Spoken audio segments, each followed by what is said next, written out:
Welcome back to the Modern Mystic, where we fall asleep inside the quiet lives of history's greatest minds. Tonight, we spend gentle, unhurried hours with Steve Jobs, remembering his silent mornings, his simple rituals, the unadorned spaces of his Palo Alto home. This is not the story of a product or a launch, but the quiet beginnings of a day, whispered through tea, soft light, bare feet on cool tile. What if genius was quiet? What if the greatest minds moved through boredom, not in spite of it, but because of it? What if a life well lived is less about moments of brilliance and more about morning repetition, empty rooms, and the feel of cotton against the skin? This isn't a story, it's a slow remembrance, a guided walk through real mornings and real choices, told gently, without hurry. If you've ever wondered if your pace is too slow, if your routine is too plain, or if silence means something is missing, this gentle unfolding might help you feel a little more at home in your own rhythm. You don't have to get to the end. Even if you drift off before the sun rises again, Steve's quiet presence and the safety of simplicity will be here, still moving through the soft spaces behind your thoughts. No need to try. Just breathe, let yourself unwind, and let each moment play softly in the background. A paper birth record, filled out in gentle handwriting, waited for weeks in a small hospital in San Francisco. In February 1955, the air in the ward was cool, with traces of disinfectant and the hush found only in early morning corridors. Steve Jobs was carried quietly from the nursery to a new beginning, his first breaths mixing with the linen scent of hospital blankets, his arrival noted not with fanfare, but with the silent waiting of possibility. His birth parents, Joanne and Abdul Fattah, young, still searching for their own steadiness, made a choice shaped by quiet complexities. The decision was heavy, the kind that lingers silently under fluorescent ceiling lights and inside the folds of consent forms. Weeks passed, the paperwork shuffled, handled by steady hands. Steve's first days unfolded in the wait, for clarity, for certainty, for a family yet unmet. The grip of uncertainty was softened by hospital cotton and the faint tap of shoes in polished hallways. Paul and Clara Jobs, who wished for a child for many years, entered the story under the soft glow of overhead bulbs. The adoption was arranged with careful words, signatures placed on crisp files atop a wooden desk. That desk held the weight of their hope. In that moment, Steve became theirs, a gentle arrival, wrapped in a plain blanket, his new father's hand steady as he held him. Clara's scent, hints of soap and lavender, would become one of Steve's earliest comforts, even though memories of this would only surface later, as feelings rather than facts. Moving from home to home in the South Bay, his first one was on a suburban street lined by clipped lawns and sunlight caught in leafy sycamores.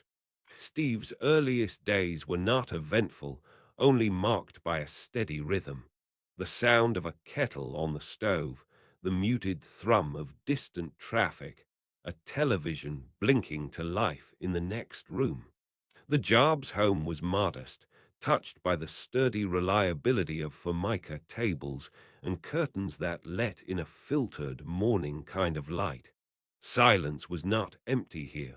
It was thick, lived in, quietly expectant. As a child, Steve spent long hours tracing patterns in dust on the floorboards. The living room carpet always held the faint imprint of yesterday's footsteps, his small hands curling around its fibers. There was reassurance in the repetition, daily routines that stayed the same. Clara's quiet humming as she folded laundry, Paul's focused tinkering in the garage. The tap of a spoon against a ceramic mug, the scent of boiled eggs lingering through the kitchen, each detail was a steady anchor in his early world. Even then, Steve's attention to simplicity was unconsciously forming. He noticed the space in a room, the way sunlight played on unadorned walls, the calm predictability of a morning, the clatter of utensils, the press of cotton shirts against skin, and the gentle opening of a window to let in cool air. There is something sacred in this remembering, in the childhood practice of watching the world unfold slowly, one sensory detail at a time. This time was marked by absence as much as presence. The nature of adoption, of being both chosen and left, stirred quiet questions that would guide him in unseen ways. Comfort was found in patterns, fabrics, the familiar weight of daily objects. Steve's early years were shaped not just by who raised him, but by the particular stillness that surrounded his beginnings, the hush of careful decisions, the soft arrival into a waiting pair of arms, and the quiet accumulation of 1,000 little mornings. In the early light of Lowe's altos, before the sun decided to warm the kitchen tiles, Steve's small feet traced silent lines across the wooden floor. The air always held a hint of dust and morning coolness. His mother's quiet movements, the thrum of the house's old refrigerator, a distant bird finding its first branch. Before anyone spoke, Steve learned to listen to these quiet layers, to the hush woven through ordinary California mornings. Sometimes he'd pause, small hands on the oak banister, breathing in the faint cinnamon of yesterday's breakfast. The stairs creaked in their memory, each riser a marker of arrival, of being placed. There is a sense, even in childhood, that some souls are set gently into the world, not with a push, but with a noticing. It is as if the air around them pauses in welcome. His bedroom window, thin-glassed and prone to fog, framed the palm tree shadows on the neighbor's garage. Steve often sat there, knees to chest, sucking in the unheated air and wondering why the corners of light moved so slowly on the wall. Sometimes the questions arrived before words. Why here? Why now? Not questions to be solved, but felt through the body's slow acceptance of place. Each inhale, a root, each exhale, a gentle readjustment into his own beginning. Outside, the sidewalks invited bare feet, even when the morning concrete still held the night's chill. Steve liked the feel of pebbles under his soles, confirmation that he, too, belonged to this surface, to this town, to the silent rhythm of early schools and garages. His fingers grazed chain-link fences, feeling the graduation between home and open world, each crossing another thread in the soul's long knotting. The kitchen table, scarred for mica, ringed by years of cups, held space for him whether or not anyone noticed. When Steve poured cereal, the sound of milk against glass was as grounding as any spoken reassurance. There is a kind of belonging that is quiet, that requires only presence. And for Steve, these small rituals, the press of a spoon, the weight of a bowl, became silent pacts with the day. At times, an inward longing would appear, not urgent, more like a slow undercurrent, a wondering if someone had chosen this path for him, or if he had chosen it long before birth. The soul, some say, touches down on earth with contracts written in a script older than memory. Each ordinary morning, Steve walked further into his soul's curriculum. The delicate training of being, before doing, must take root in silence. There is wisdom in the belief that we do not end up in places randomly, that a deeper knowing arranges the chairs, the windows, the first steps across cool linoleum. For Steve, arrival was not a thunderous event. It was subtle, felt through palm against banister, chill air against wrist, the sound of family in another room. Belonging was not granted through achievement. It revealed itself as a quiet thread woven through even the dullest object. A sock on the floor, the stale aroma of last night's toast. He learned to dwell in beginnings, not racing toward purpose, but noticing how place itself could hold out a hand. Each morning, through layers of time and dust and gentle, uneventful rituals, his soul slowly remembered the world was making room for him, too. In the early mornings, before any vision of computers or standing ovations, Steve Jobs' world started in a house built by careful hands. The pavement outside their home in Mountain View cooled in the dawn, sending a soft chill through the soles of bare feet. This house, modest, its walls painted in the light of ordinary California, held his first quiet rituals. Paul and Clara Jobs moved through the kitchen with a kind of gentle rhythm. Paul's workman's boots set by the door, Clara's careful hands rinsing porcelain mugs in thin streams of water. Sometimes, a whiff of coffee reminded Steve he wasn't alone, even in silence. The table was round, its wood worn by years of elbows and casual morning glances. There was no rush. There was the feel of fabric on pajama legs, the edge of sunlight stretching across the counter, a bowl of fruit cradled in the center, never arranged, just there. At this table, Paul would thumb through the local paper, the print rough and faintly smudged from the night's press.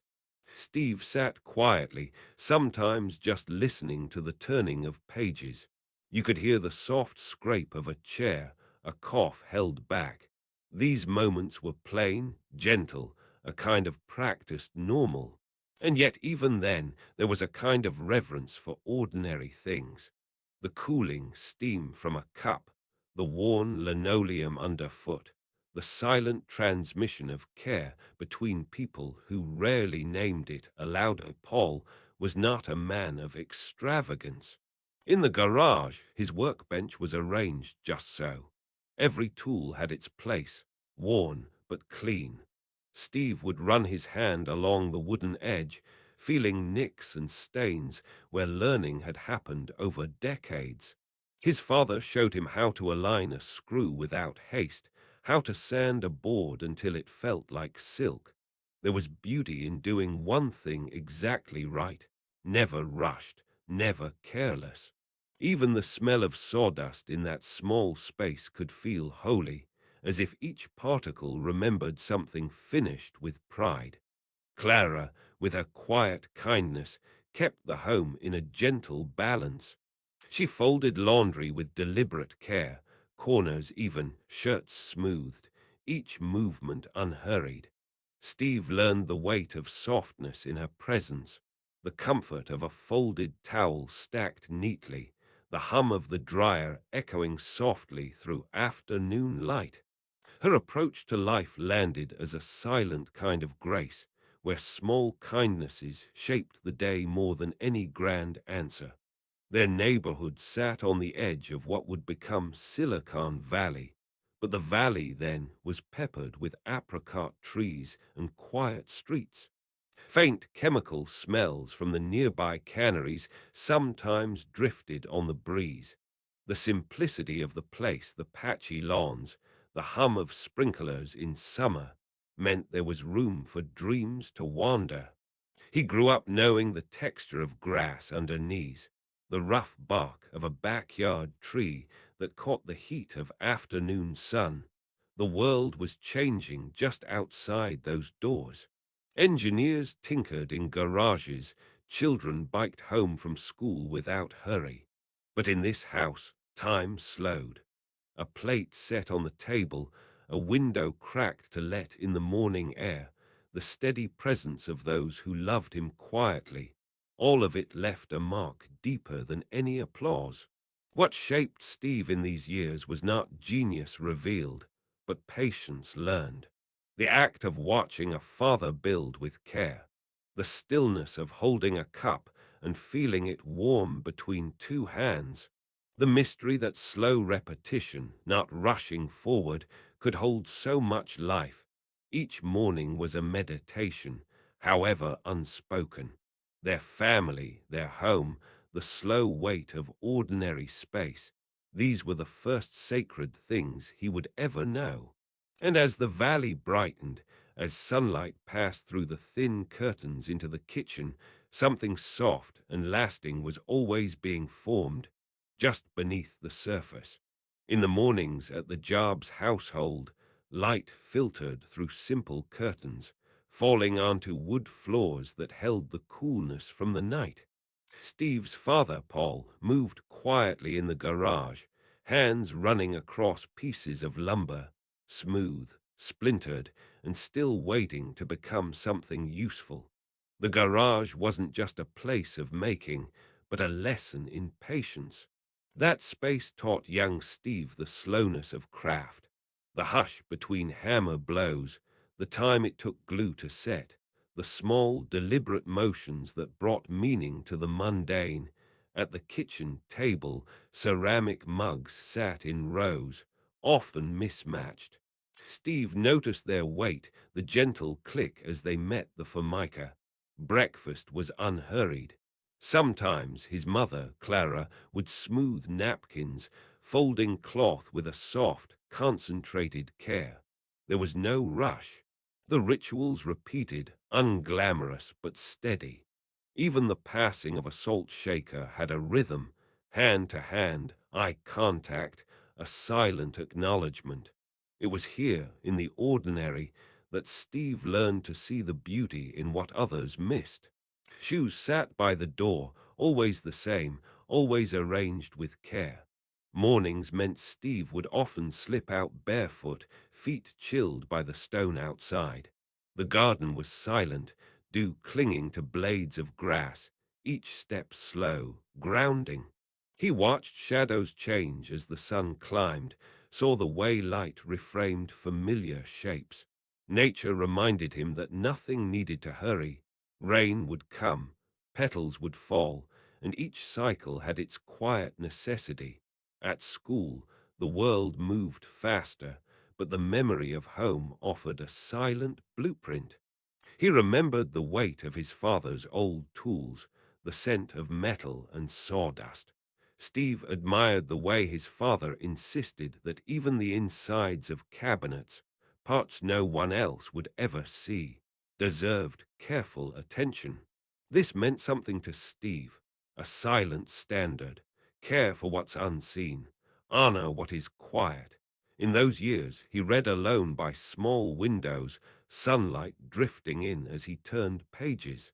Library books stacked in crooked towers, each one a passageway. The sound of paper, the smell of binding glue, the quiet was constant. He didn't rush to finish a story. The act of holding a book, feeling its texture, was a ritual. No celebration, no prize, just the presence of being with one thing at a time. That presence stayed, settling deeper over years. No moment at home was wasted, each one a shape, a form. Even silence seemed to teach something, a humility, a waiting. In this humble environment, the soul's original design could take root. Simplicity wasn't emptiness, but intentional space, an invitation for wonder, for questions, and for the kind of attention that would shape a life from the inside out. Family, with its patterns and pauses, offered Steve Jobs his life's first spiritual inheritance, not a doctrine, but a practice. Through repetition, through handling what was ordinary with sacred hands, he learned. The external world quietly builds the inner blueprint. Each day, the form of things, wood, cloth, stone, word, became the mirror for what might, softly, dwell within. There is a photograph. Steve Jobs, maybe 15, sitting on the edge of his childhood bed in Los Altos, California. Afternoon light is glancing off the small window, weaving long shadows across the plain woolen blanket. The room is undecorated, nothing on the walls but a lingering minor ache. One sneaker slips from his foot and rests untouched on the floor. Dust collects on the wooden baseboard where his back leans when the day feels too long. The quiet aches in early years, an emptiness that tugs at the corners of the day, especially when the house is silent, his adoptive parents downstairs, the hum of his father's workshop barely audible through the walls. Wood shavings, oil, hands building radios together at the bench. Some evenings, Steve would sit cross-legged, watching his father sand down the sharp edge of a cabinet door, the smell of pine and glue thick in the air. There was care in those hands, and Steve, tending his own curiosity, hungered for something neither parent nor manual could explain. School felt like a building filled with locked doors. Chalk, dust, heavy textbooks, fluorescent light humming above uneasy desks. Authority bristled under his skin, each rule another stone in his pocket. In math class, his mind slid quietly away from equations and numbers, lingering instead on the indigo line of ink gliding across his notebook, tracing shapes closer to art than calculation. The bell would ring. He'd watch the other students gather their things, their motions loose and easy, but Steve walked the halls slow, each step echoing a kind of inward waiting. Across his bedroom, the shelves held early attempts at tinkering, a radio kit, wires, bits of solder stuck to a tin can. His fingers, always restless, pressing new ideas into form, even as the world felt too rigid, too much about belonging or being measured. Some nights he'd stare up at the ceiling, listening for distant traffic, his thoughts drifting past the walls of this small house toward something vast. There was a longing, a sense that real understanding waited just beyond the ordinary, a place where silence was not emptiness but invitation. At times the ache of not fitting impressed sharp. Teachers called him difficult, opinionated. Some days he'd slip outside at lunch, finding refuge under a shaded tree by the concrete path. There, the air smelled of cut grass and sun-warmed asphalt. Steve would silently observe each leaf moving in the breeze, noticing how quiet the world became when he stopped reaching for approval. There were mornings when clouds covered the sky, muting all color, and he'd let his hands find comfort in the cool, wet feel of the grass, pulling at it until his fingertips tingled. As adolescence settled in, new music drifted from his radio, rock, sitar, new questions blooming in basement rooms lined with LPs and shag carpet. He wandered local record shops and swapped stories about Dylan and Hendrix, voices that spoke of rebellion and spirit. On weekends, he would take long walks around the neighborhood, rubber soles padding over concrete, a borrowed book tucked between his arm and chest, the paper edges growing soft from use. Pages turned slowly, absorbing words about other ways to live and see. Seeking a path that felt his own, he found himself listening for the spaces between each sound, the hush after a note, the pause before meaning arrived. Then, in his high school years, a moment lingers. Steve, ducking into a classroom he was not enrolled in, the room filled with the faint sweetness of ink and old paper. A calligraphy class. The teacher moving quietly across the room, drawing strokes on a green chalkboard while morning sun glances off half-shut blinds. Steve sat near the back, pencil in hand, following shapes he barely understood. The careful weight of each line, the patience required. He practiced, filling loose sheets with the slow rhythm of beauty, the grace of emptiness around each letter. He studied the way a single curve could speak more than a paragraph of code or formula. The physical act of writing became something to marvel at. Each movement demanded his attention, a kind of reverence for the smallest thing. Something quiet shifted in him, though he didn't name it. He'd later remember these moments, the softness of that classroom, and how it soothed the restless ache inside. Even now, imagine him tracing the edge of his notebook in that hush, feeling the way a line invited, not demanded, meaning. Not everything needed to be useful. Sometimes presence was enough. Sometimes the ache itself meant you were searching in the right direction. The steam from Steve's tea rose in thin, wavering lines, catching the gray light before dawn. In the kitchen, the faint hum of the refrigerator blended with the soft creak of the oak floor beneath his feet. Steve would pause, holding the warm mug between both hands, letting the edge of the ceramic rest just below his lip. A small act, but it carried its own weight. He tasted the silence more than he tasted the tea. The window above the sink revealed nothing but the deep stillness of dark leaves, unmoving, separate from the unrest that sometimes lived inside him. There was always a kind of hollow at the center of his morning. Even after years of building, collecting objects that vanished back into simplicity, the ache remained. Not an emptiness, exactly, more a persistent wonder, an unspoken question. As Steve traced his finger over the smooth rim of the mug, his mind wandered beneath words. That searching never left him. It lived behind every choice. The low futon, the tatami mats, the single sculpted bonsai that he watered with the same patience he used for untangling his thoughts.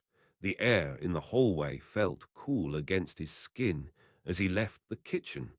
He walked barefoot on wood that still remembered countless silent mornings. There, in that long stretch between waking and speaking, Steve met what could not be named. Sometimes he lingered by a window, just listening, to the faucet drip, to the slow shift of the world outside. The urge to understand drew him forward, but he learned slowly to rest inside the longing itself. It was enough to notice the ache, to allow it, to let it shape what mattered and leave what didn't. When he dressed, always the same cotton turtleneck, black as the hours before dawn, Steve honored the quiet discipline of beginning again. The fabric answered with its own hush as it slipped over his head. Simplicity was not an end. It was the shape his longing took on the outside.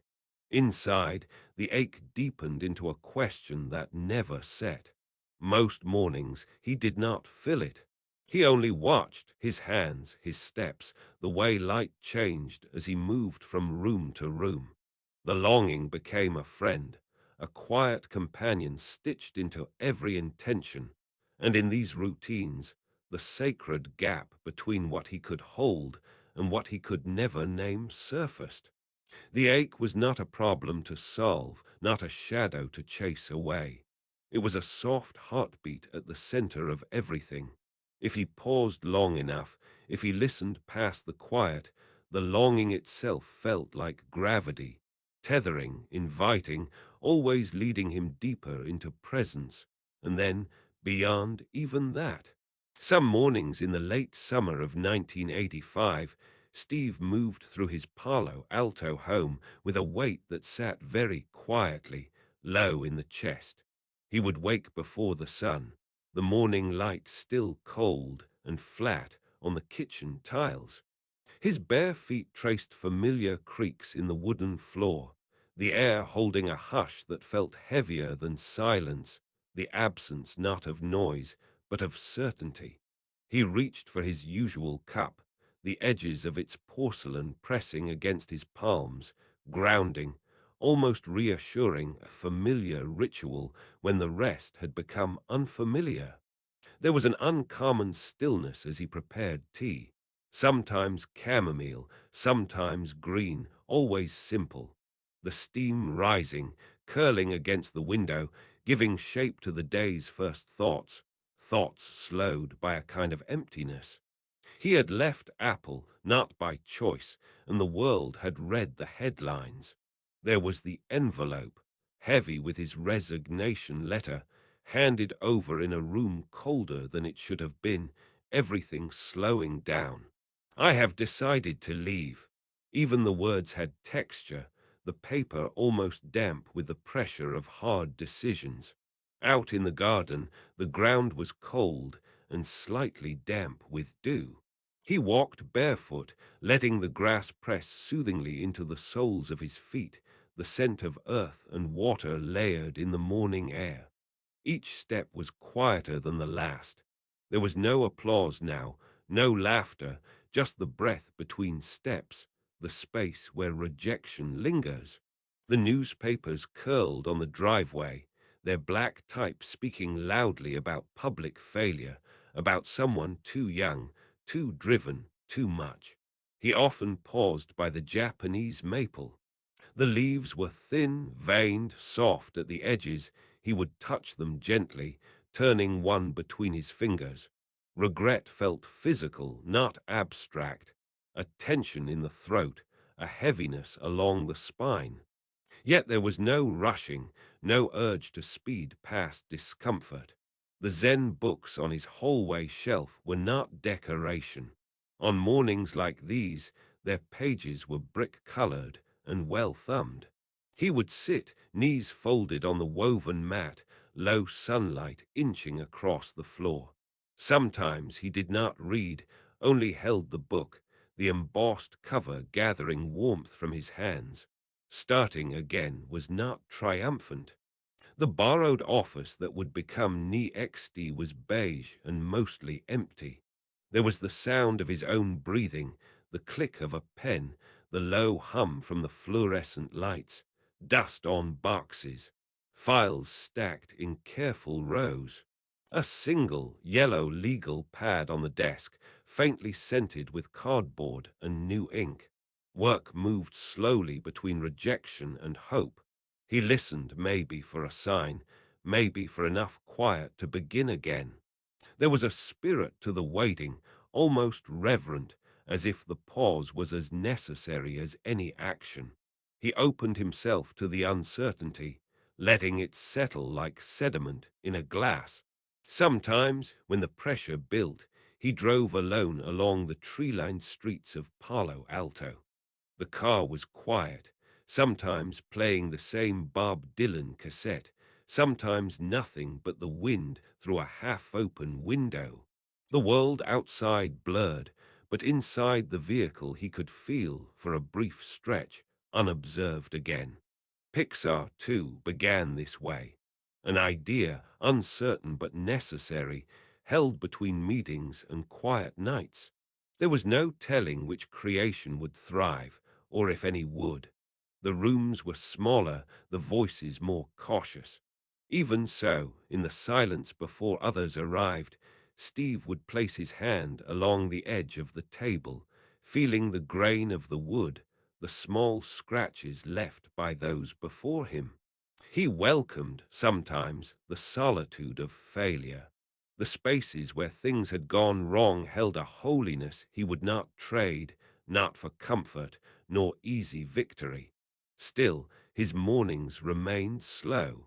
Tea, sunlight, the shuffling sound of bare feet on tile. The world's gaze lingered outside, but inside, he was learning to greet rejection with the same reverence as success, each moment repetitive, understated, yet necessary. The failures would eventually shape everything. He let them arrive softly and waited again for the next morning's quiet light. The door to Steve's study was never locked. Early mornings found him barefoot, moving almost without sound across the cool wooden floor. On certain days, The light from a bay window was softer. Those were mornings when the world inside didn't match the outside, when disappointment seemed stitched into the fabric of the air. A meeting that ended too soon.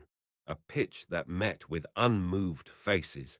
On those mornings, Steve would reach for his worn copy of Shunryu Suzuki or a simple sheet of paper with an old koan scribbled in faint pencil.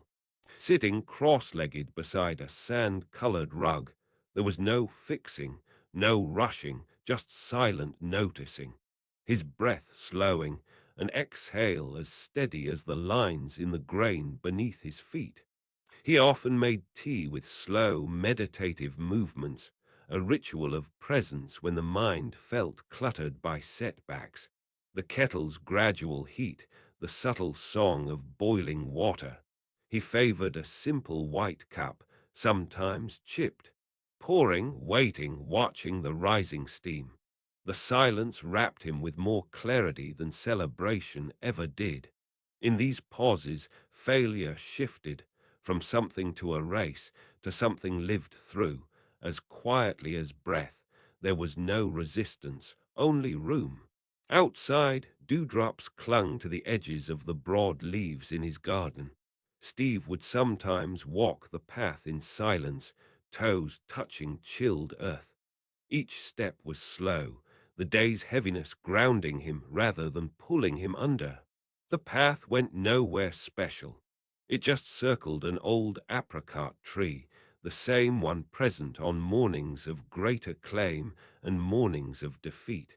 Steve let the routine itself absorb the weight of missteps, the earth receiving what the heart could not always carry alone.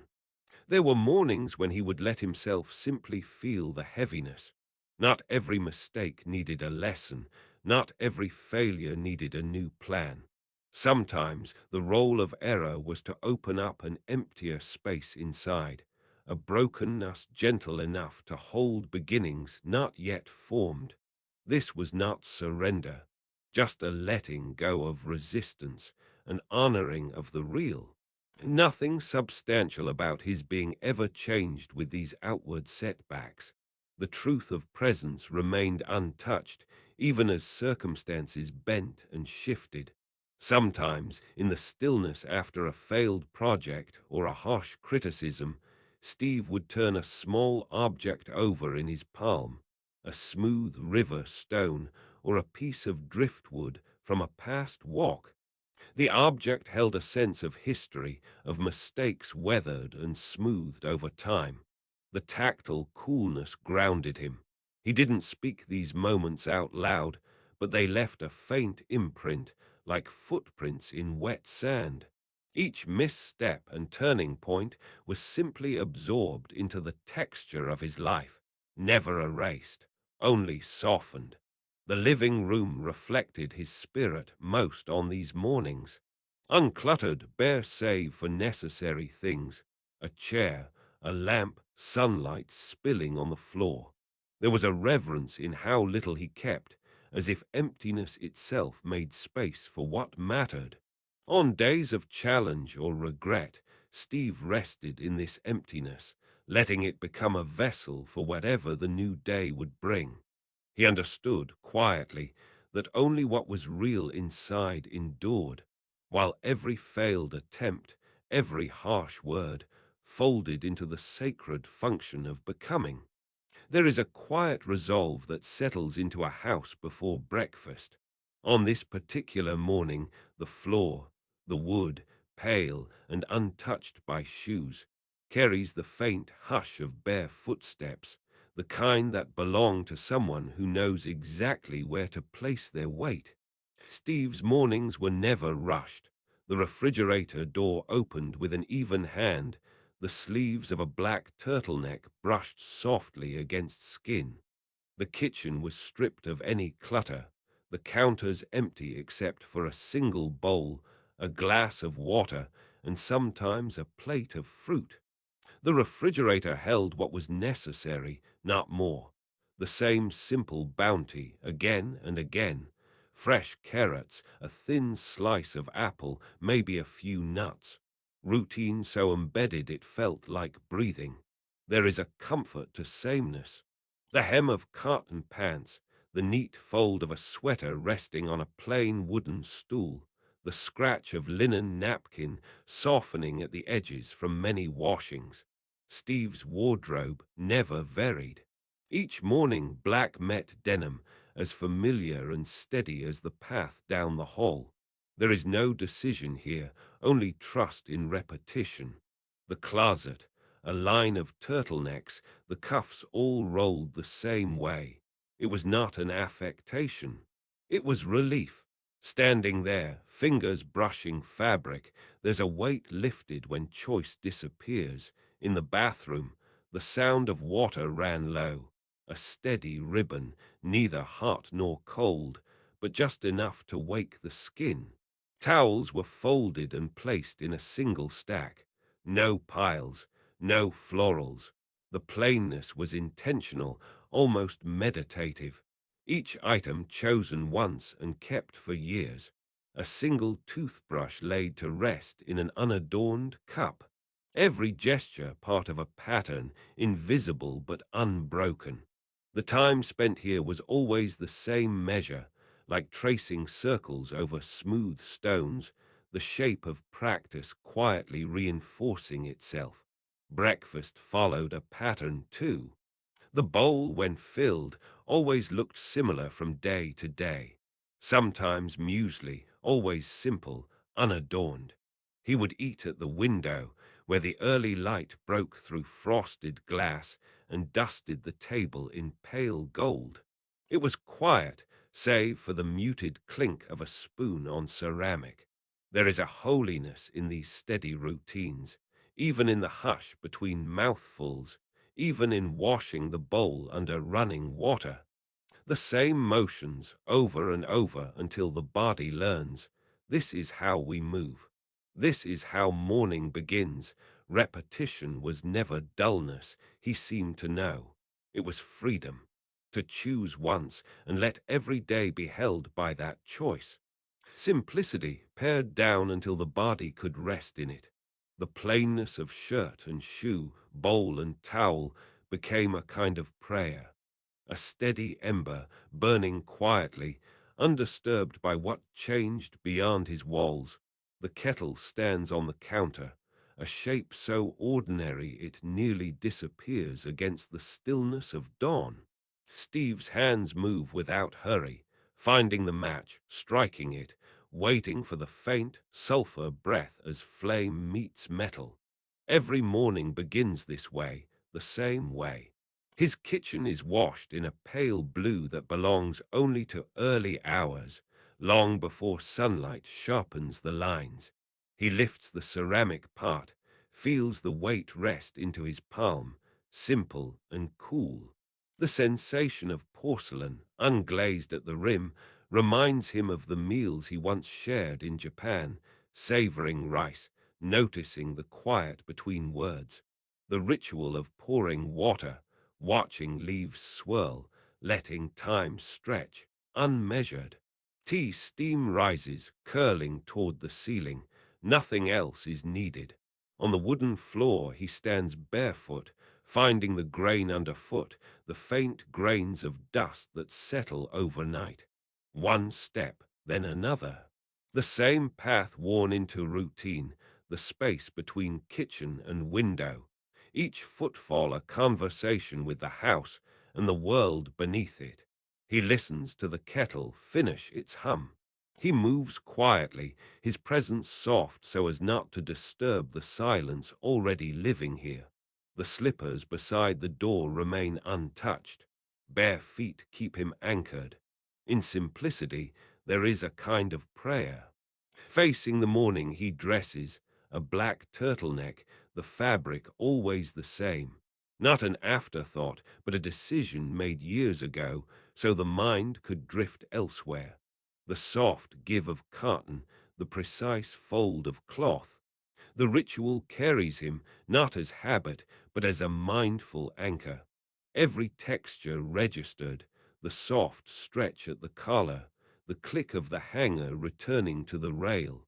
Sometimes the mind wants novelty, but genius grows in the slow rhythm of repetition, doing one thing with care again and again. He sits cross-legged on the carpet, the rhythm of his breath echoing what he learned at Tassajara Monastery. Inhale, exhale, the same as yesterday and the day before. There is nothing to accomplish here. Nothing arrives or departs. In the space between inhale and exhale, the practice is simply being, the body, the breath, the floor. He reads a passage, sometimes the same one he read last week.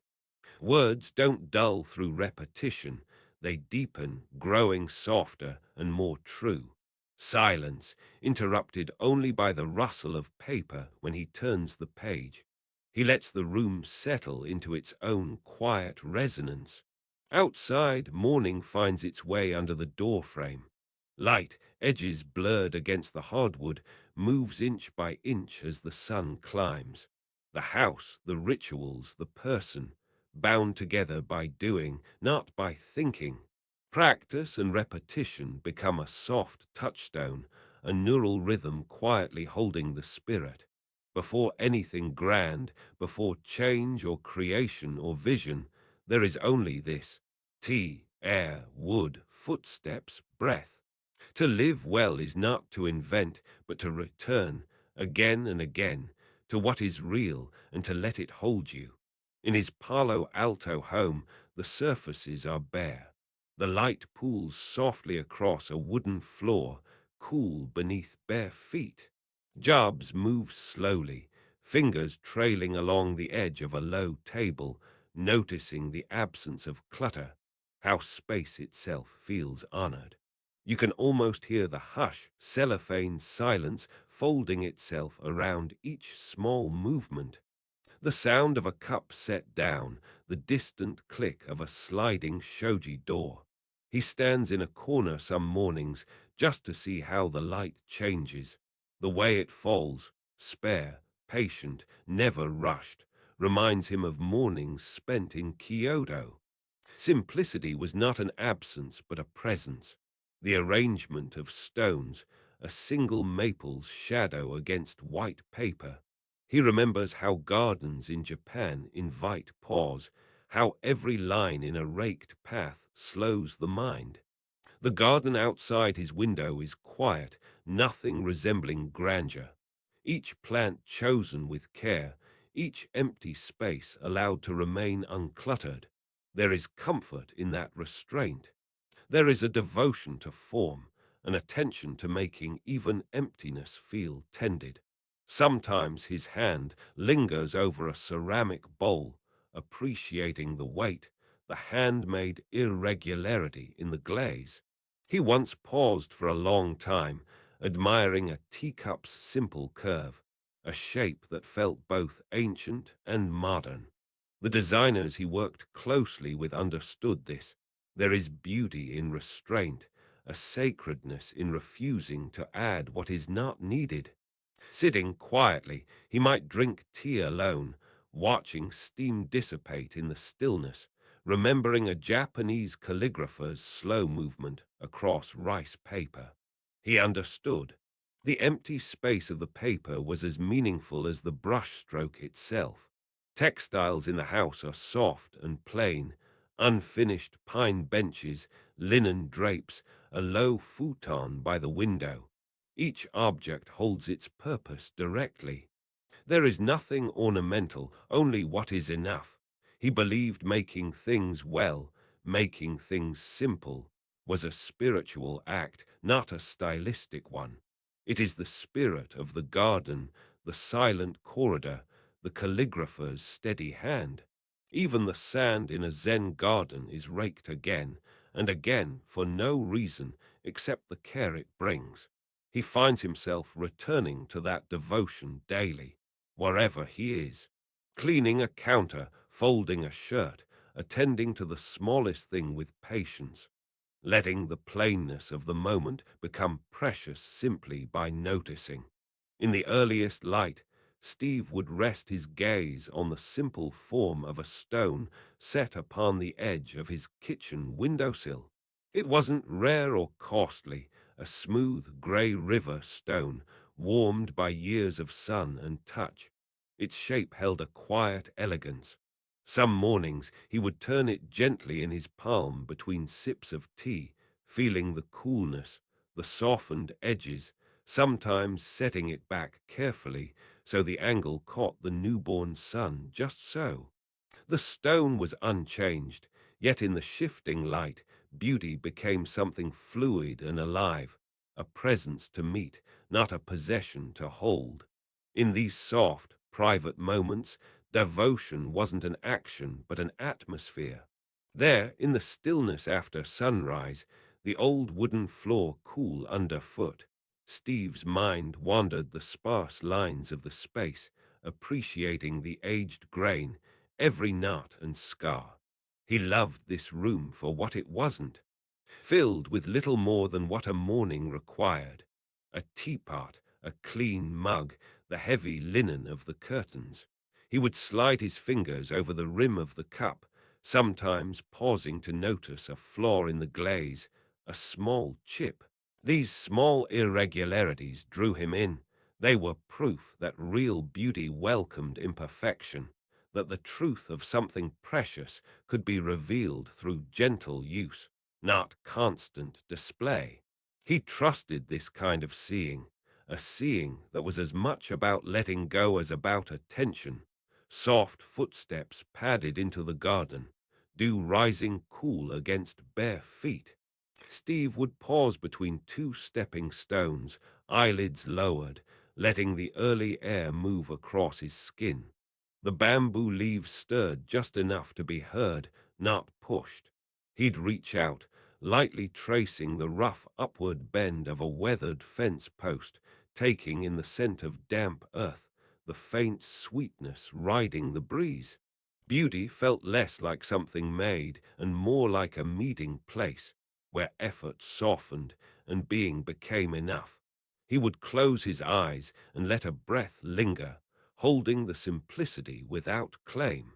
Even the smallest worn object, a worn garden sandal, the chipped handle of an old broom, became an invitation to witness balance, where nothing became more by being forced or adorned. There were days when, instead of reading, he'd simply spend time with an old Zen text closed in his lap, feeling the slight texture of the worn cover. He wasn't seeking knowledge, only accompaniment. The moment itself was what he communed with. He would sit in silence, aware of the weight of the book, the wooden chair beneath him, the way the light edged its way across the wall, dust dancing in slow motion. There was mastery here, but it was never pursued. It lived most vividly in these small, incomplete moments, a morning ritual when sleeve met wrist, when breath met thought, when an ordinary world yielded its hidden harmony. Just for a while, beauty, for Steve, was how he honored the world without needing to control it. His devotion was not in seeking the perfect, but in welcoming what was already balanced, already present. The garden, the stone, his own gently repeated gestures, they weren't distractions or escapes. They were how he stayed in communion with the world as it was, quietly bowing to each fleeting spark of beauty, again and again, as softly as breath. A notebook sits open on the edge of a simple wooden table. The paper is plain, weighty, quietly expectant. Steve moves a pencil across the page slowly, pausing often, circling a single phrase again and again. The light outside is soft, pale through the high window panes, touching his bare feet pressed into the coolness of the floor. Everything in the room has its place. No clutter, nothing wasted. Each object is intentional, just as each mark on the page reflects a specific vision he refuses to compromise. There is a hum in the background from somewhere deep in the house, a refrigerator or distant air vent. He tunes into the silence between those sounds, listening for the idea that still feels half-formed. His breath is quiet, nearly invisible. Again, the pencil moves, rewriting what was there only moments ago.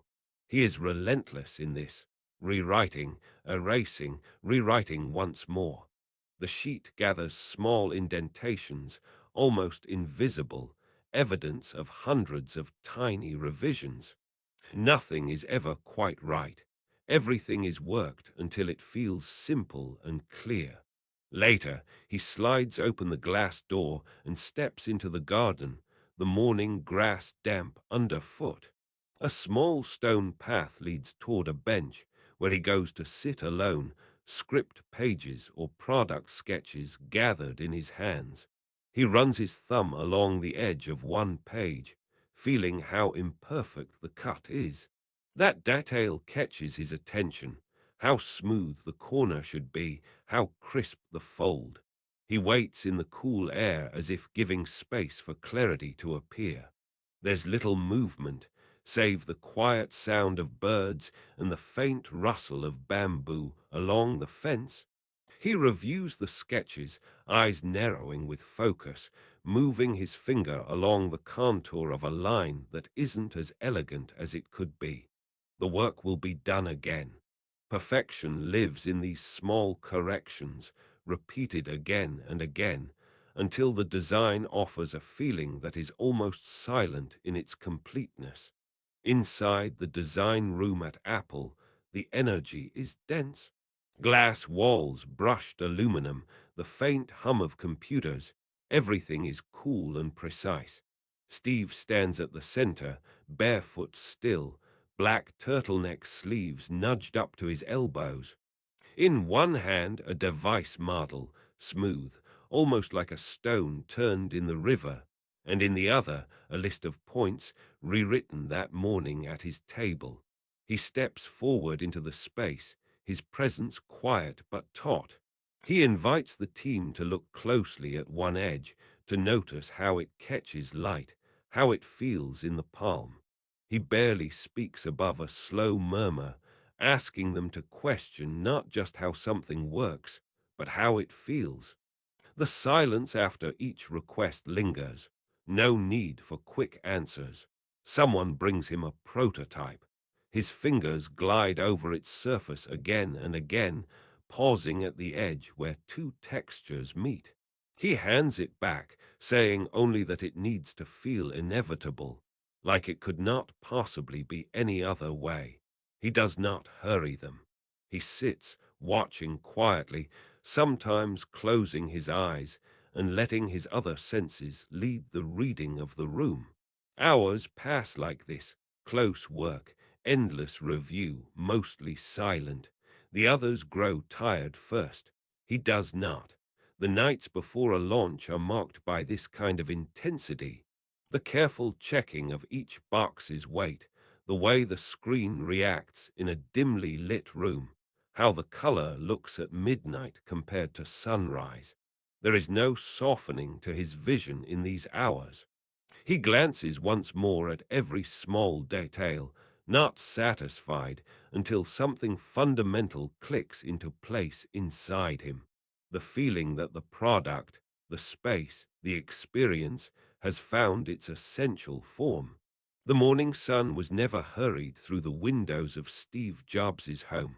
When its gold touched the pale floorboards, quiet and unannounced, it found him already there, seated at the same low wooden table, feet bare on the cool grain, hands closing gently around a ceramic cup. The silence in the room wasn't an emptiness. It had texture, the hush of an unspoken thought. Beyond the glass, his garden waited under dew, trees standing without needing to explain themselves. His devotion to this silence was not only the sign of discipline, but the need to hold himself steady. To outsiders, the work of a mind like his could seem like constant fire, apparent genius that surged without warning or limit. But in these long, silent dawns, the cost was clear to him. The brilliance that shaped each decision, the relentless refinement of an idea, could also scorch him from within if he let it go undimmed. He drank slowly, absorbed the stillness, let the harshness soften light, when not softened can sear. There was a sharpness to some memories, days when the urgency became too much, when pushing a team or refusing compromise had left others in quiet hurt. Steve knew that side. He'd sat with regrets after meetings, feeling the air in his office settle heavy, the records of his words still in the fibers of the carpet. The power to see so clearly, to want so much. This could be blade or balm, and he could feel the truth of both with his fingertips on the table's edge. He read Zen koans in the early light, letting their mystery slow his mind. Sometimes he ran his thumb along the surface of a page, tracing characters, letting the wisdom and questions blur together. It had not been enough to gather knowledge or invent a new tool. The greater work was to find balance, holding fire and gentleness at the same time. To remember that genius and kindness were not at odds, unless he forced them to be. Over the years, he learned to pause, not always, not perfectly, but often enough that those who stayed with him noticed the difference. He would walk the garden path, feeling the breath of cool grass against his feet. Sometimes the world pressed too hard, but these moments became small sanctuaries. The art was not only in creation, but in restraint. The tea cooled slowly, steam trailing in ribbon arcs, marking the passage of another silent morning. There was no reward waiting but the return of quiet. He let it come. He remembered. Light must be guided, touched with mercy, in order to nurture and not burn. In this, the sleep of his house, the humility of linen in his hands, Steve practiced being both bright and gentle, finally learning to rest inside his own brilliance without letting it consume him. It was easy to picture Steve Jobs at his kitchen table, pausing over a mug of tea grown lukewarm, his hands wrapped absently around the ceramic, the soft clatter of spoon on porcelain barely breaking the quiet. Sunlight on the floorboards drew long lines across the breakfast nook, oak-colored and neat, unadorned. The aroma of morning, green tea, steam rising just above the rim, lingered as he sat, body settled but mind somewhere else. These were the hours before the phone started to ring, before the living room filled with voices and shoes. But even then, even in the hush, there was rarely a sense of ease. The air held both calm and something missing, a silence that sometimes bore the strain between wanting to be present and finding it difficult to stay. After the house grew quiet, there would be mornings when Steve slipped out to the edge of the garden. The flagstone beneath his feet was cold, unchanged, even as the rest of the world felt slightly emptier. The air in Palo Alto at dawn always carried a gentle chill.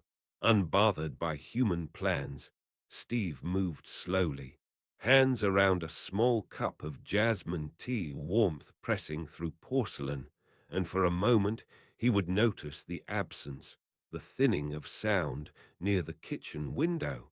There were memories tucked into corners, baskets with linen, bowls from Japan, the delicate clatter of a spoon long unused.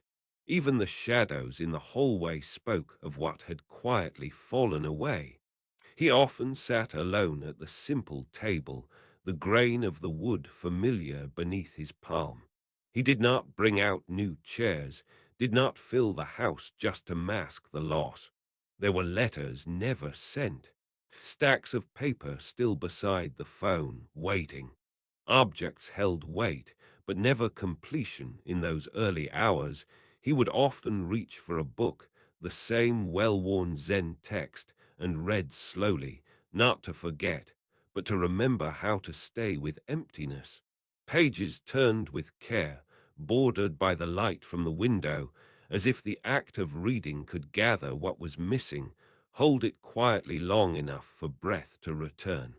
This ache, the space where something used to be, was never a flaw.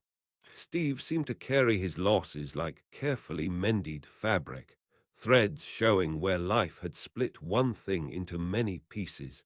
The house was a vessel, never whole, and his morning rituals were acts of tending, repotting plants whose roots had outgrown their space, adjusting the placement of a lamp, washing fruit in the kitchen sink. Each task was gentle, almost reverent. The garden never demanded he heal, only that he witness the silence that follows when things break open, a silence that brought the world closer, not further away. He rarely spoke about what was gone, but there were small signs. An untouched photograph on a shelf, shoes lined up by the door, still waiting as if their owner might return. In those moments, loss became a portal not into despair, but into what was real and tender within, a quietness deeper than answers. The wound was not a failing, it was an opening, and Steve moved through his home as one who knew that beauty is often what remains, softly shining in the places emptied by time. The mornings began even earlier now. In the dim half-light, Steve would lift himself from sleep slower than before, the ache behind each movement a little sharper, a little more familiar.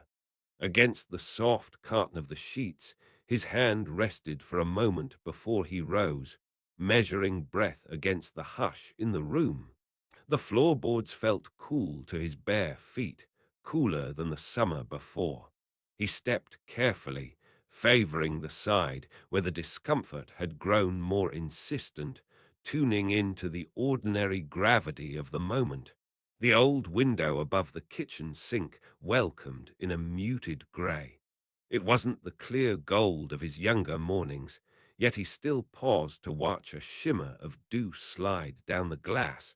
He filled the kettle, letting the sound of water remind him that presence begins with attention. No matter the headlines, no matter the diagnosis, the kettle always sang in the same key. Tea leaves waited in their simple tin, lined up on the shelf with every deliberate choice of his past years. Even now, with everything less certain, he found comfort in the ritual of letting leaves fall into the pot, a habit deeper than any meeting or launch. The steam rose, clouding his glasses, making things indistinct and strangely gentle. He stood by the counter, hands curled around warmth, and allowed time to slow into stillness. In the garden, the early air felt lighter on his skin, mixing with the earth's moisture, dampening the soles of his sandals as he stepped out onto the flagstones. Each plant followed the same pattern as before, but his appreciation had sharpened with the news that time might move differently now. He noticed the new green of the moss, the way light lingered on a single lemon stirring in the breeze. These patterns, repeated and ordinary, grew weighted with meaning, the kind that only aging or illness can invite. Sometimes he lingered beside the pond, fingertips brushing the cool rim of stone, watching ripples move outward. There was less urgency for answers or for building now. Instead, the question was how to savor the texture of fruit in the morning, the soft rustle of his favorite shirt as he picked it from the drawer. The turtleneck, the same shape and weight as always, hung on its wooden hanger. The act of reaching for it became a small devotion. Days passed with less determination to change the world and more gentle curiosity about how it all unfolded while he watched. He returned to poetry, to the comfort of Zen words he'd read for decades, letting a single sentence fill the space between breaths. In this slowing, he found a kind of clarity, an acceptance that beauty was never in the striving, but in the quiet continuation of the smallest routines. The garden, the tea, the sunrise falling across simple walls. Each day offered less, and yet mysteriously more. It became important to feel the porcelain against his palm, the soft brush of wind. Aging, illness, and uncertainty were now quiet companions, and in their company he rediscovered the sacred weight of an ordinary morning. Wool socks glide over pine floors as he steps quietly through the hall, the sound no louder than the whisper of a worn sweater sleeve brushing against his side. The stillness of an afternoon is different now than it once was, the pauses in the air not quickened by urgent calls or calendars, but allowed to linger. Light through the window settles on the kitchen counter, catching the light curve of a white ceramic mug, reminding him of other mornings, and he stands, hands around its warmth, feeling the difference age brings. A gentle, quiet patience within the bones, the willingness to not rush, even toward purpose. There are letterpress cards stacked in a small bamboo tray by the window. One is lifted each day, a memory or just a word, a habit that feels less like record keeping and more like returning home. Sometimes he stops to trace the texture of the paper, running his thumb along the deckled edge. The act is simple, rooted in the world, asking nothing. In this hour, there is freedom to allow thoughts to pass across his mind like slow clouds. No need to shape them into anything known or useful. He has seen the seasons turn in the same garden for years, seen how everything circles back to silence and earth, how nothing is ever really finished. He settles into the wooden chair by the open door, the late sun stretching patterns onto the rug. The air carries the clean scent of eucalyptus from the yard. The garden is just as it was on the first walk he took after moving here. Jasmine along the fence, a small Buddha statue half hidden beneath leaves, a feeling of being watched over by something invisible and old. Shoes are unnecessary at this hour. Bare feet rest against cool concrete. Breathing is enough, listening to the soft rhythm of life as it is. Branches shifting, a distant door closing, the body quiet and attuned to the present. In these moments, the horizon narrows. The outer journey, once important, seems to bow in reverence to the inner one. No longer standing at the edge of what's next, the soul turns toward its own presence, unhurried by opportunity, unburdened by proving. There is a truth found only in stillness, a truth that emerges slowly, like tea steeping. Aging does not mean lessening, but deepening.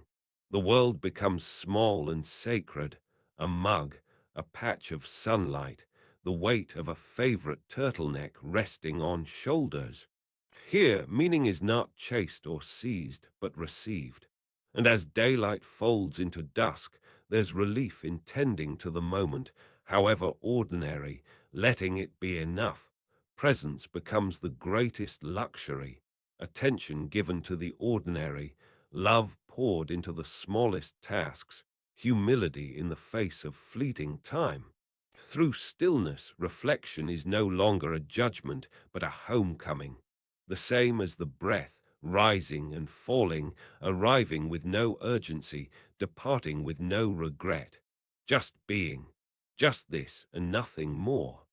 The journey inward, always waiting, references Isaacson, Walter, Steve Jobs, Simon and Schuster, 2011, Young, Jeffrey S. and William L. Simon, Icon, Steve Jobs, the greatest second act in the history of business, Wiley, 2005, Zen Mind, Beginner's Mind, Shunryu Suzuki, Ram Dass, Be Here Now. The floor in Steve's home was always cool in the mornings. Sometimes, before he dressed, He would sit quietly at the edge of the simple woven rug beside his bed, toes nudging the fabric, eyes still heavy. The house was so quiet at this hour that even the subtle click of the tea kettle in the kitchen could be felt in the floorboards. There was, in him, this adolescent residue, memories from years ago when he had left for India, clutching only a backpack and a stubborn hope for answers. That morning in his Palo Alto home, the sun filtered in gently through the half-open window, dappled, not certain, like the memories themselves. He remembered walking barefoot along the Ganges, the way his skin felt against stone steps cooled by the river, how each step seemed to echo a question he could not banish. Where does true knowing come from? He would later tell friends it was on that river bank, amid the thrum of early morning prayers and drifting incense, that he first felt his mind truly loosen, not with effort, but with the acceptance of not knowing. There were other moments, quieter still, after he'd returned home. Nights in California when, with a trusted friend or alone, he would let his thoughts spiral out beneath the effects of a single square of paper. The walls in those moments would hold a gentle hush. Psychedelic colors would become less important than the feel of the woolen blanket tucked under his knees, or the old tile beneath the pads of his feet as he walked to get water. The humming in his chest, the slight chill in the air, these became the real teachers. He trusted these subtler voices, learned to lean into the gut pull, the intuition, long before he called it by any name. The teacup resting in his hand, cool at first, then warm, the strange, growing sense that beyond thought there was simply being, undistracted by narrative. Jobs would later sit in meetings, a single sheet of white paper in front of him, and wait, not for the right words, but for the pause where he could sense the answer he had already been carrying. These traces never came from logical deduction or busy effort. They emerged after long walks, after acceptance, after surrendering to something wider than habit. He would often return to friends' memories of Neem Karali Baba, the quiet in the ashram, the stillness that felt both haunting and home. Around him, the garden pressed in, dirt underfoot, early dew, the texture of a stone wall beneath his palm if he went outside. He remembered advice he'd once received in India, not as a lesson, but as an atmosphere. The truth worth finding would reveal itself only in humility, only when stripped of want and performance. His life after, even in California, carried a residue of that. The simple act of noticing breath, or the ceramic plate, or the small green leaf trembling on a bare branch outside his window, some of his biggest decisions, design turns, even personal relationships, were held quietly at first, given space in mornings like this before they took shape. He believed, no, he knew, that intuition was real, was physical, as certain as the feel of sandalwood in his palm when he'd walked through the ashram gate so many years ago. And as the morning stretched on, he would sometimes find himself halfway between waking and sleep, recalling the scent of ashram tea, or the disorienting softness that came after a night of wandering in his mind.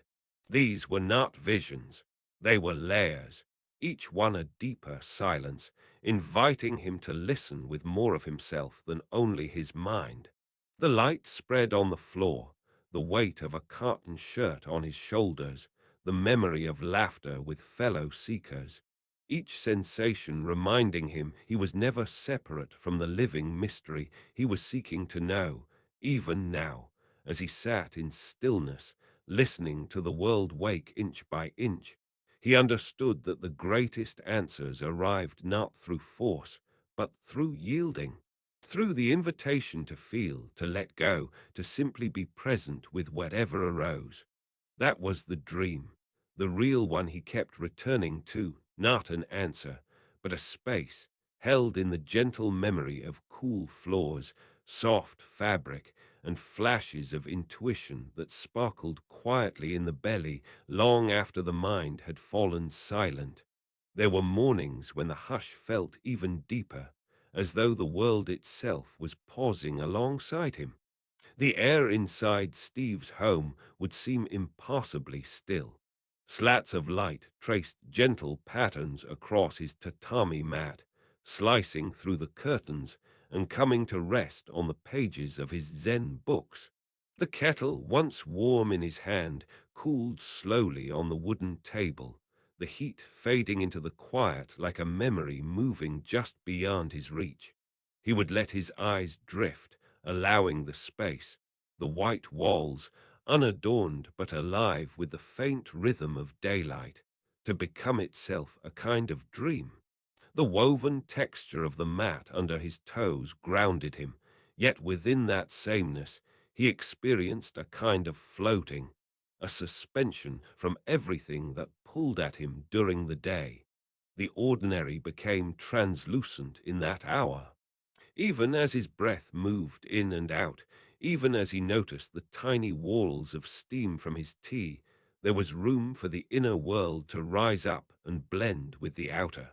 Sometimes he would revisit those moments later, a quiet flash as he paused in a hallway or ran his palm over the back of a simple wooden chair. It was as if the dream quality persisted, tagging along behind conversations and decisions. Life would seem to exist, just for a second, in both the remembered softness of those mornings and the busy thrum of the world outside. Both felt strangely real, yet neither could claim to be the full truth. There's a sense that, for Steve, these altered states, those gentle pauses, the light touch of sleep between waking and purpose, mirrored something larger, a higher rhythm faintly present behind it all. The quiet before sunrise was not empty, after all. It hinted at another layer of presence, one that could be entered through simplicity, through surrendering to the subtler movements of thought. The body, the mind, the dreams, they drifted along like boats guided by an unseen current, carried by hands both his and not his. When he watched the sunlight shifting over the surface of a table, the edges of things blurring ever so slightly, there was both observation and participation. He knew somehow that what he witnessed in himself, a mind dipping into vaster waters each morning, was what he brought to the world, however quietly. This layered experience was not an escape, but a returning. It was the gentle recognition that what seems like a dream is not less real, only quieter, and that every creative act begins in this hidden room just before waking. You don't need to chase it. Sometimes, lying there, all you need is the texture of the fabric beneath your hand, the breath you barely notice, the hint of possibility in the stillness, and the sense that even now, something within you is dreaming the world into being, gently, without effort. The living room was quiet for most of those last days, sunlight on linen, and the small hum of an air purifier in the corner. There were family photos face up on the table, and the thin covers drawn over someone always watching, always waiting. Every morning his breath was a little slower, fewer intentions, more letting go. Steve's room in Palo Alto was filled with the same Japanese simplicity he'd chosen decades before. Almost empty walls, one low bed, a stack of worn copybooks by the window. Nothing crowded. You could hear the hush, how the house held its breath, inviting presence to settle rather than striving to fill any space. Sometimes his youngest daughter brought tea into the room, the mug warm, her hands trembling as she set it by the lamp. Even the act of lifting the cup to his lips felt ceremonial, a last reminder of morning rituals long ago. The taste was almost nothing, but he held each sip much longer, eyes closed as if letting the steam become memory. Light would press softly through the curtains, gathering along the neat edge of a white sheet, then dissolving as another hour passed, unmarked except by quiet lingering. Shoes were left at the bedside. The silence for Steve was not something to fight, but a place to rest his attention, each detail noticed, then let go again. Mornings and afternoons blurred together. In his final weeks, movement became less frequent, and the smallest details took on new gravity. One afternoon, his son adjusted the angle of his pillow, and Steve offered only a gentle nod, the kind that said it was enough. The weight of hands smoothing the blanket, the feel of linen and skin and pulse. In these slow minutes, a kind of reverence could be felt between the breathing, like a current moving below the surface of conversation, rarely spoken, but present as a quiet certainty. The house grew softer, marked with the hush of slippers in the hallway, door hinges left open for light and air. Those closest to him gathered nearby, sometimes reading aloud, sometimes just sitting with the unspoken knowing that the end was near. He watched faces come and go, the unmistakable warmth of his wife's presence, his family forming a circle, each person anchored in their own breath, holding vigil as dusk crept over the garden outside. There was nothing dramatic in these hours, only the ordinary holiness of people staying present. Sometimes Steve looked out the window at branches moving in morning wind, recalling the stillness from old Zen readings, the sense that in acceptance everything finds its place. There was no fight in the silence, just gratitude for presence, for the circle of family, for the shared hush that lets everything be what it is. Even as his body grew weaker, there was a gentle release.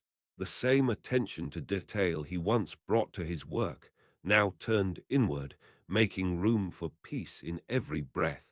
With his family beside him, quietly keeping watch, the final days grew slower, emptier, held together by touch and silent understanding. No one hurried. Nothing was rushed.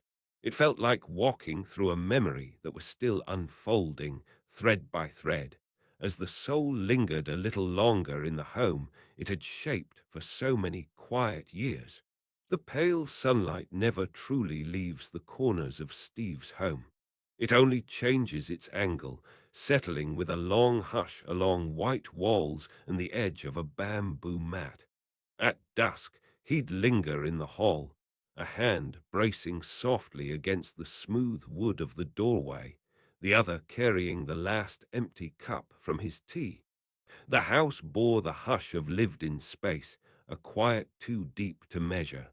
Even the floorboards, scuffed beneath his socks, held the kind of silence people sometimes mistake for absence, when really the spirit is only just below the surface, present, in a softened way. There's a slowness to the end of every day, a careful gathering of objects, the linen towel on the counter freshly folded, the shape of his black shirt draping over a chair. Even the light outside, filtering through clipped Japanese maples, seems to pause before the world tips toward night. Steve's mind rested easily with the ordinary endings, knowing, as he'd learned through hours of sitting, that nothing in this life truly vanishes. There are transitions, moments when breath becomes quieter, footsteps lighter. The scent of tea leaves lingers long after the last pour, nothing removed, only shifted, layered, unfolding into something unseen. A faint echo in the garden, the wind stirring through the small stones he once arranged by hand, speaks gently to the truth he lived each morning. The soul steps quietly from one level to the next. No break, no final word. Only the soft continuation, the essence moving further inward, still available if less easily touched. The spirit not gone, but moved into a subtler presence. There is no true departure, only a quiet